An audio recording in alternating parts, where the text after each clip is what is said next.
Un día más con ustedes, Leer es un placer.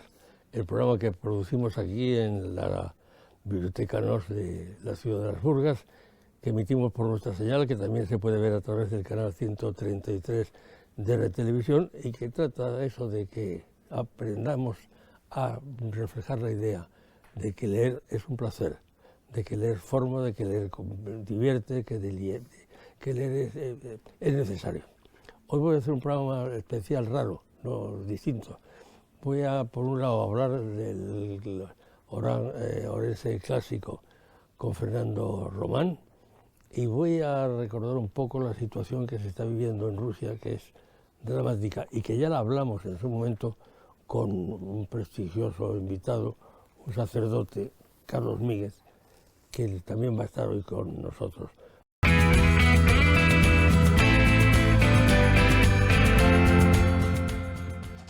Esta semana los libros más vendidos han sido, en primer lugar, en Editorial Grijalbo, de Jaime Peñafiel, Alto y Claro.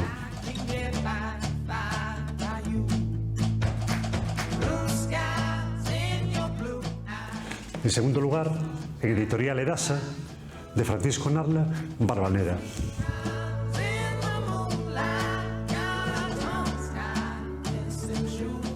Y por último, en Editorial Alfaguara, de Joel Dicker, su última novela, que es El caso de Alaska Sanders.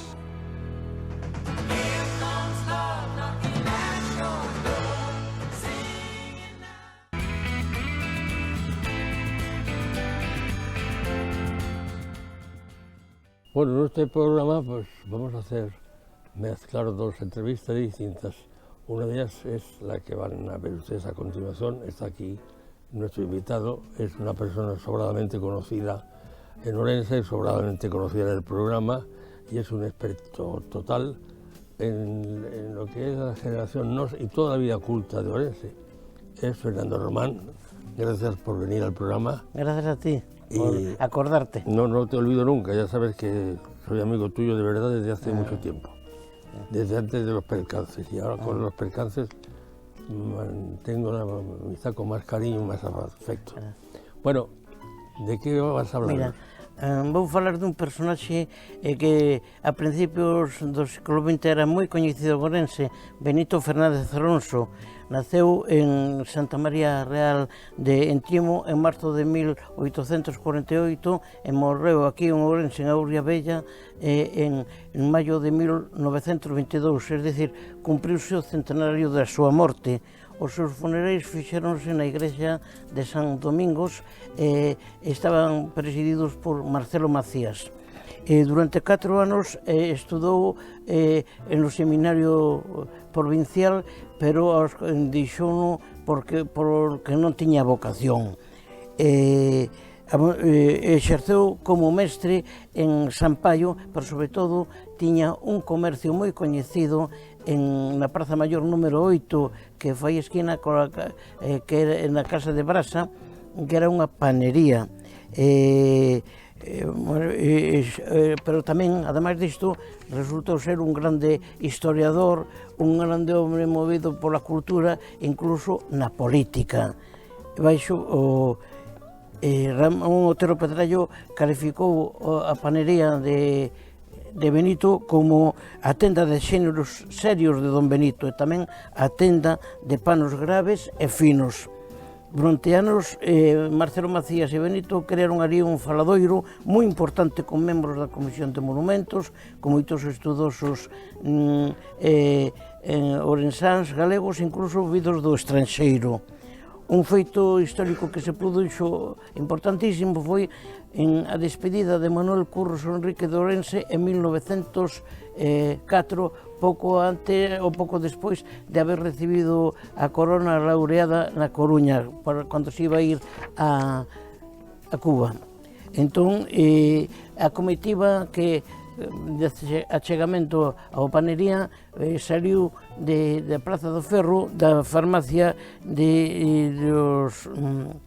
dos Temes, de Serafín Temes, depois fixo paradas con Ojea, Carvajal, a famosa librería Resvié, e rematou ali.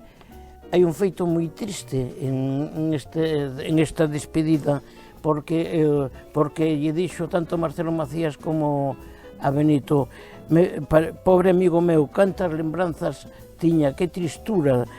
Díxonos: unha mala estrela condéame a vivir fora da miña terra e morer lonxe dela. Entón, acto seguido, caeronlle dúas gotas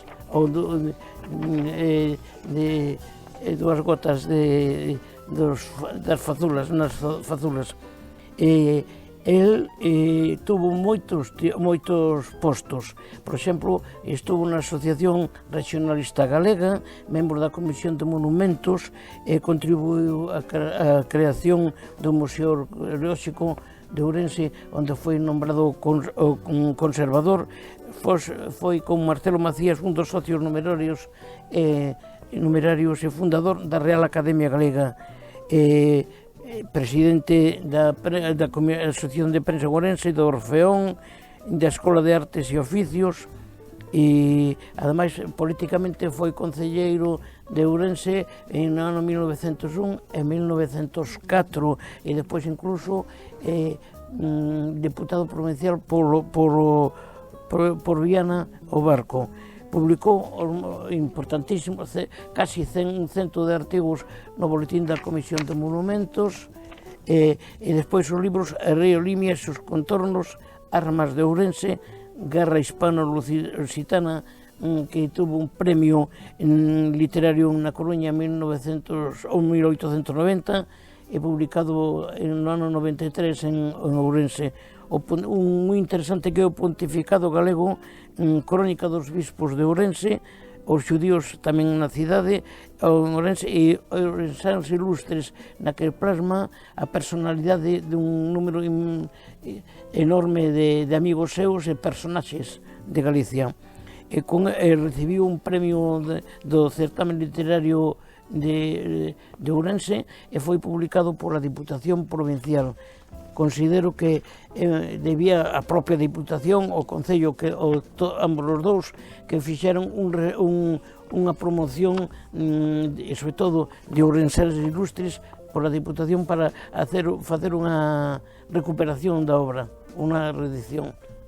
Fernando, gracias. Como siempre, pues nos das una serie de datos que, aun densos, pues siempre son interesantes escuchar con atención, porque son parte de la historia cultural. Por eso eu ás veces falo un pouco rápido, porque quero que a xente saiba a importancia que tuvo a nosa cidade. Claro, porque además pero es un éxito hacerlo así, porque una explicación de un tema sin imagen, si se hace lento, puede ser lento y puede resultar hasta pesado, mientras que si lo hacemos deprisa, pues pasa muy bien y la gente se entera y nosotros somos felices. Seguimos con el programa y vamos muy rápidamente a conocer exactamente cuáles son las últimas novedades que nos facilitan desde nuestra librería amiga. Son estas.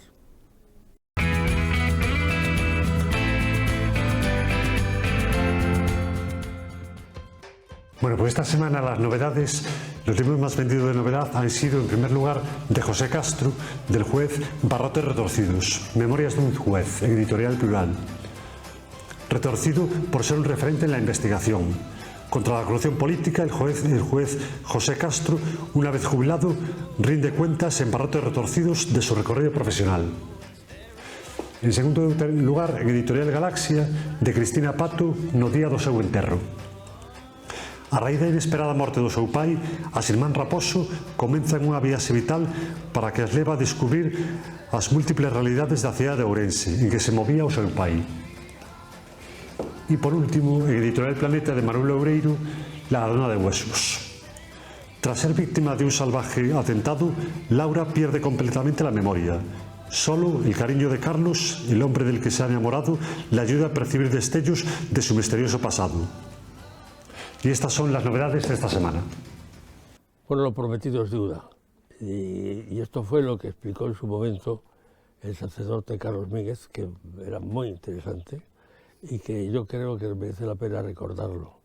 El drama de la situación que existe entre Rusia y Ucrania no tiene visos de solución inmediata y nos va a costar muchos sufrimientos a todos los países que realmente no tenemos culpa de lo que pasa, pero que estamos sufriendo las angustias del dolor de una causa que es injusta para unos y injusta para otros, según desde qué lado es más justa o más injusta. Recordemos lo que dijo Carlos Míguez.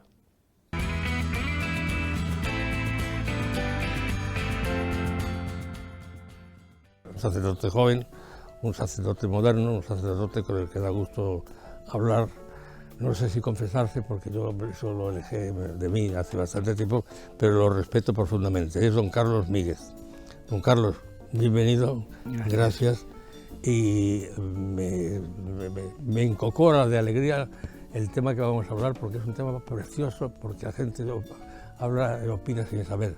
Es el tema relacionado con la situación que dramáticamente vive el mundo en estos días, que es la guerra entre Rusia y el resto. Nos va a explicar él detenidamente y trae además 2 libros que nos va a mostrar y nos va a dar información suficiente y analizar el porqué, porque es algo que yo no acabo de comprender. Bienvenido de nuevo. Gracias. Y los libros son... Bueno, yo El Crónico de Néstor. Sí, porque la Crónica de Néstor es, digamos, la primera crónica escrita sobre la historia de lo que hoy entendemos por Rusia. Y bueno, pues en su momento la leí porque cuando estuve haciendo el grado de Historia y Patrimonio en la Universidad de Burgos, teníamos un profesor de Historia Medieval que quería hacernos caer en la cuenta de lo que muchas veces estudiábamos en la universidad no correspondía a lo que pudiera parecer. Cuando hablamos de Historia Medieval Universal, realmente no estudiamos la historia medieval universal, sino que estudiamos la historia medieval de Europa. Y entonces él nos dividió en grupos a la clase y a cada uno nos mandó elegir una zona de África, China, Rusia, y yo elegí Rusia. Y bueno, pues vemos que a lo mejor, aunque pueda parecer muy lejano la historia medieval de Rusia, en el fondo lo que está pasando estos días, cuando Putin dice que el territorio ucraniano es Rusia, pues en el fondo es esto, que por ahí empezó Rusia, por la Rus de Kiev. Primero, digamos, el origen de Rusia, según la crónica de Néstor, tiene muchos elementos legendarios, muchos elementos exagerados, probablemente no demasiado documentados, pero es lo que tenemos de esa época. Estamos hablando del siglo IX, la crónica de Néstor se escribió en torno al año 1113, y bueno, pues... los varegos, que es el origen, que sería Rusia, sería como una especie de mercenarios, marinos, comerciantes. Trabajaron como mercenarios para el Imperio Bizantino y decía Lomonosov, famoso geógrafo ruso, polímata ruso del siglo XVIII, que los varegos era un término que se refería a los marinos en general, a la gente que vivía en el mar. Aunque siempre que hablamos de varegos en la historia de Rusia, entendemos esos mercenarios cuyo origen estaba más bien los vikingos escandinavos, y la mayoría de ellos eran suecos, los había anglos, jutos, daneses, pero bueno, suecos. Y entonces Rjurik sería el fundador de lo que sería el germen de la actual Rusia, incluso de la actual Ucrania.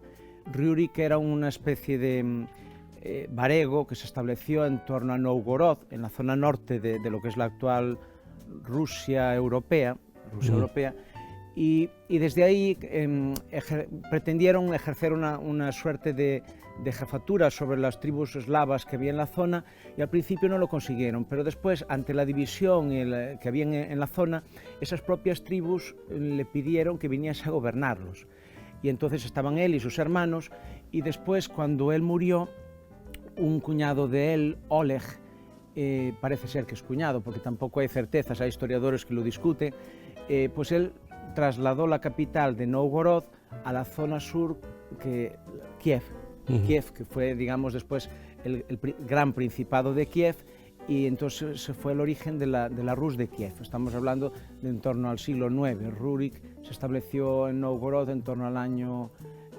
862, y después su cuñado trasladó la capital a la Rus de Kiev. Cuando murió su cuñado, que ahí la crónica habla de unas leyendas y unas cosas, que un sacerdote pagano le había pronosticado que iba a morir a causa de su caballo, y él no lo creía o no sé qué, entonces el caballo ya estaba muerto y él fue y le dio con una bota al esqueleto del caballo y salió una serpiente que lo mordió y lo... Bueno, estas eran leyendas, pero hasta le da un poco de pimienta a la historia. Entonces, bueno, pues él, a partir de ahí, él ejerció el dominio de la zona y después fue sucedido, parece ser que por el hijo de Riurik, que sería Aigor, el príncipe Aigor, y este príncipe Aigor intentó ejercer un control a nivel de impuestos sobre las tribus, que eran tribus levantiscas y bueno, no se dejaban, no pagaban impuestos así por las buenas, entonces él... Sí, como ahora. Claro, como siempre, pero bueno, lo mataron, entonces bueno, pues cuando lo mataron su hijo Sviatoslav tenía 3 años, y entonces ejerció de regente su esposa, que era Olga de Kiev, después Santa Olga, pero bueno, de santa... no pasaría los parámetros de santa que tenemos hoy, porque cuando su hijo lo mataron, entonces de ahí unos años vinieron los Dreubilianos, o no sé, una tribu pues que querían que Olga se casase con el príncipe Mal, que a nosotros la palabra ya nos es muy clara, pero a ellos supongo que tendría otro significado, y entonces bueno, pues ella, los enviados que le trajeron, los enterró vivos. Santa Olga de Kiev. Hombre, pues no es ya digo que es santa poco, a lo mejor después se convirtió, pero bueno, los enterró vivos y después de un tiempo les dijo que bueno, que sí, que le enviasen una representación de la nobleza de la tribu de los dreulianos, y entonces ellos le mandaron, bueno, a los principales, a los guerreros, a los tal, y bueno, ella los recibió muy bien, los agasajó, los emborrachó, los encerró en el palacio donde estaban con esos festejos y quemó el palacio con ellos dentro, y bueno, pues eran los que habían matado a su marido, entonces ella tenía una venganza. A lo mejor el Putin actual, que ha amenazado con dejar en el espacio al astronauta americano en la estación soviética, era pariente descendiente de esta algunos santa. Genes tiene que ver, desde luego la crueldad típica de esas épocas parece que se conserva. Lo decimos con broma, pero por desgracia está padeciendo mucha gente, pero bueno. Y después esta Olga de Kiev no le llegó con eso, sino que fue a rodear la capital de los dreulianos. Entonces llegó un momento en que ellos se veían tan asfixiados que le pedían que paz, y llegaron a un acuerdo. Y ella le dijo que sí, que como señal de paz, en vez de pieles y miel y cosas que ellos querían darle, que le mandasen 2 palomas y 3 pichones, o 2 palomas y 3 gorriones, bueno, algo así. El caso es que ella, y esto ahí se ve que es leyenda, porque dice que mandó que le pusieran a las palomas unos lazos con azufre y que las echasen, y las palomas volvían a sus nidos, y cuando estaban cerca de los nidos encendían fuego en los lazos, de tal manera que empezó a arder la ciudad, y los gorriones volvían a los aleros de las casas y las palomas a los nidos, y quemó toda la ciudad. Igual que las bombas esas que tiene Putin, ¿no? Bueno, pues igual. El caso es que bueno, se ve que esto es legendario, pero de alguna manera esta Olga, que se convirtió al cristianismo, no consiguió que su hijo Sviatoslav se convirtiese al cristianismo. El que finalmente se convirtió al cristianismo fue Vladimir, príncipe de Kiev, pero por razones más bien políticas. Él primero fue pagano y era de los pocos líderes paganos de la zona que todavía hacían sacrificios humanos a los dioses paganos. Pero él, el emperador Basilio II de Constantinopla, tenía unos problemas con unos nobles o unos generales que se habían revuelto contra él, y él le prometió a Vladimir la mano de su hermana Ana Porfirogeneta. Porfirogeneta no es un apellido, es un título que tenían ciertos miembros de la familia real, que quería decir que estaban en una situación privilegiada de cara a la sucesión con respecto a otros miembros que ya quedaban muy alejados. Entonces tenían un tratamiento especial. Y esta Ana Porfirogeneta se casó con Vladimir, no quería, pero bueno, se casó con la condición de que él se convirtiese al cristianismo. Él se convirtió al cristianismo y auxilió al emperador con 6.000 soldados, y bueno, y a partir de ahí fue el bautismo de Vladimir en una iglesia que había en Querosonesos. Querosonesos era una antigua ciudad griega que estaba en la península de Crimea, que fue de los primeros territorios que Putin ya a partir del año 2014 anexionó, porque eso es el origen histórico de la Rus de Kiev y de lo que después sería Rusia, y todo eso, pues bueno, eso está en torno a Kiev, que era la ciudad y el territorio principal, que era el territorio. Y si la memoria no me falla, por ejemplo, Moscú, que es la capital, está relativamente en el planteamiento Oriente-Occidente, está casi en la vertical de Kiev. Claro, eso después de esta etapa, en torno al año 1240, vinieron los sucesores de Gengis Khan, que conquistaron todo ese territorio. Es la famosa Horda de Oro, Horda Dorada. El nombre de Dorada le venía, discuten los especialistas, hay también leyendas, pero dicen que es por, bueno, la división, el imperio del Gran Khan era enorme, lo dividió por colores y por Oriente, Occidente, y entonces eso de oro era una parte central de ese imperio, y entonces ahí pues estuvieron los descendientes del Gran Khan prácticamente hasta el siglo XVI, no, ya después empezaron a declinar, pero bueno, en el siglo XVI tuvo un protagonismo muy importante el famoso Iván el Terrible. Claro. Iván el Terrible era el gran príncipe de Kiev y fue el que conquistó, porque después cuando esta Horda Dorada se desintegró, pues derivó en kanatos, que eran una especie de reinos menores descendientes de este Gran Khan, que eran de religión islámica, y estaba el kanato de Astracán, el de Siberia. Como usted dice, la historia del mundo está plagada de cosas parecidas. Podríamos hablar de la historia de la crueldad. Sí. Hoy día, aunque nos parezca que sigue, y por desgracia sigue habiendo mucha violencia en el mundo, comparado con lo del pasado, no es nada. Claro. Antes la guerra era lo habitual y la gente, bueno, pues que moría a avanzada edad era un privilegio, porque la gente moría de hambrunas y de cosas claro. que hoy en día pues los vemos a veces un poco más de lejos.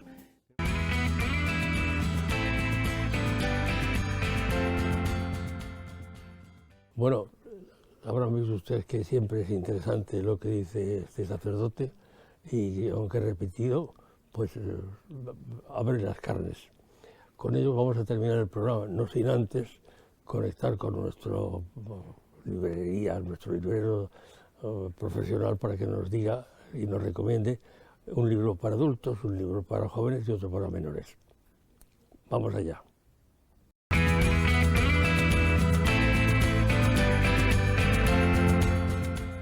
Bueno, pues esta semana vamos a recomendar como libro infantil el gran libro de las emociones. Las emociones, qué gran mundo. Reconocer y saber expresar emociones y sentimientos es fundamental en el desarrollo de los más pequeños. En ocasiones, los adultos entendemos qué sienten, pero no sabemos cómo explicárselo, para que sean capaces de comprenderlo y mejorar. Y este es el libro recomendado de esta semana.